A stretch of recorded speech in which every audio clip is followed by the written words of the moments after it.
मी स्मिता कुलकर्णी. आज मी आली आहे सुधाताई देशपांडे यांच्याकडे आणि हे त्यांचं देवघर आहे. आज त्या एक पदार्थ करणार आहेत नवीन. तर आपण त्यांच्या किचनमध्ये जाऊया. सांगा, पुढे गेल्या सुधाताई?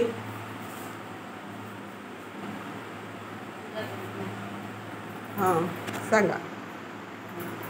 या आहेत सुधाताई देशपांडे. नमस्कार सुधाताई.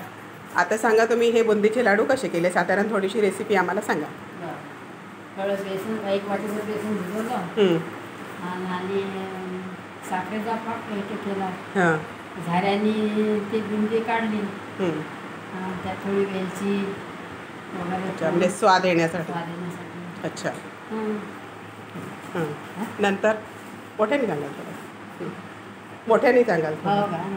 नंतर मग ते तळल्यावर पाकात थोडा रंग टाकला. मग तळल्यावर ते त्याच्यात टाकली थोडी त्याच्या पाकामध्ये. अच्छा. मग त्याची वेलची पूड वगैरे जायफळ वगैरे टाकून थोडी. पाकामध्ये वेलची पूड टाकली का? हो. अच्छा. जायफळ थोडं. नंतर ते थंड झाल्यावर मग त्याचे लाडू बांधले. आणि आज तुमच्या साडीचा रंग आणि या लाडवाचा रंग दोन्ही सेम दिसत आहे. हो. ठीक आहे, धन्यवाद सुधाताई.